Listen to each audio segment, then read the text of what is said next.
आम public channel पर मैं आफाक अहमद मंसूरी आपका स्वागत करता हूं। आम पब्लिक, जो दिखता है वही दिखाता है।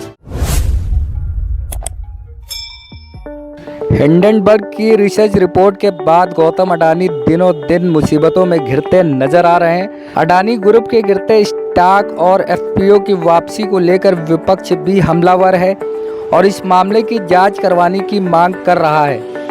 अडानी ग्रुप ने बुधवार को अचानक ही अडानी एंटरप्राइजेस के एफपीओ को कैंसिल करने का ऐलान कर दिया था।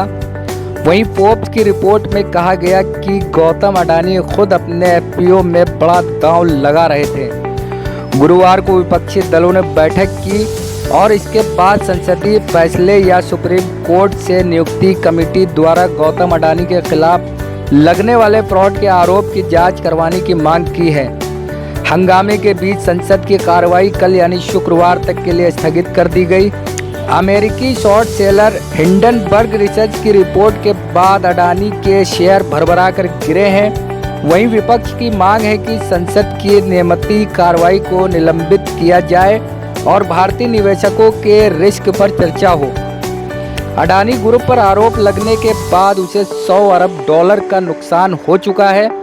ध्यान देने वाली बात यह है कि life insurance corporation of India यानी LIC और स्टेट बैंक ऑफ इंडिया यानी SBI भी अडानी ग्रुप में निवेश करते हैं। गुरुवार सुबह संसद परिसर में ही कई विपक्षी दलों के नेताओं ने बैठक की। इसके बाद उन्होंने बजट सत्र के दौरान केंद्र सरकार को घेरने का फैसला किया। उन्होंने संसद में अडानी ग्रुप मामले पर चर्चा की मांग की। इसको लेकर लोकसभा में हंगामा भी देखने को मिला।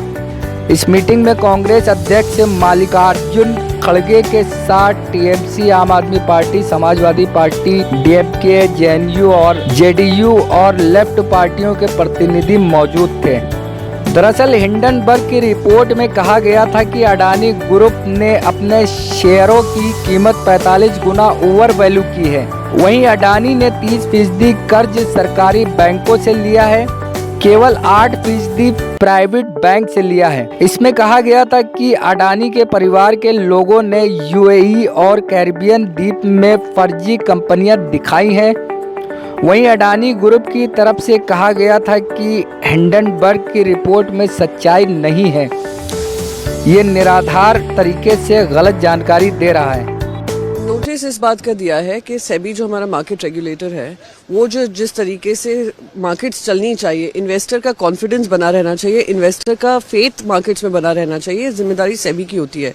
इतनी बड़ी रिपोर्ट सामने आई है, 2 साल की रिसर्च के बाद आई है, जो ओवर प्राइसिंग की बात कर रही है, मार्केट मैनिपुलेशन की बात कर रही है, और उस पर आप संज्ञान नहीं ले रहे हो, ये दुखद है। जिस तरीके से कल पैसा वाइप आउट हुआ है जनता का, ये दुखदायी है। इसलिए मैंने 267 नोटिस दिया है, क्योंकि जनता का जो मेहनत का पैसा है वो इस तरीके से बर्बाद हो रहा है, इस पे चर्चा होनी चाहिए। और महत्वपूर्ण ये भी बात है कि इस तरीके से अब एफपीओ भी वापस ले लिया गया है।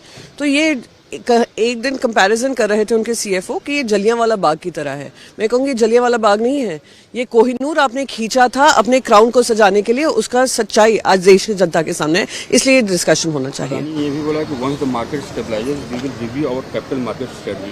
नहीं, करनी ही पड़ेगी। आज आपके सामने इतनी सारी चीजें उजागर हुई हैं, इन्वेस्टिगेशन होने वाला है, उम्मीद करती हूँ इन्वेस्टिगेशन होगा, टाइम बाउंड मैनर में होगा और जनता का कॉन्फिडेंस मार्केट्स में फिर से बढ़ेगा। जिस तरीके से कल मार्केट गिरी है और लगातार पिछले 3-4 दिन से हो रहा है, उससे कहीं ना कहीं ये जो हिंडनबर्ग की रिपोर्ट आई है दिखाता है कि इस पे मैनिपुलेशन चल रहा था, ओवर प्राइस। अगर आपने हमारे चैनल को सब्सक्राइब नहीं किया है तो आम पब्लिक चैनल को सब्सक्राइब कीजिए और हाँ, बेल आइकन जरूर दबाइए।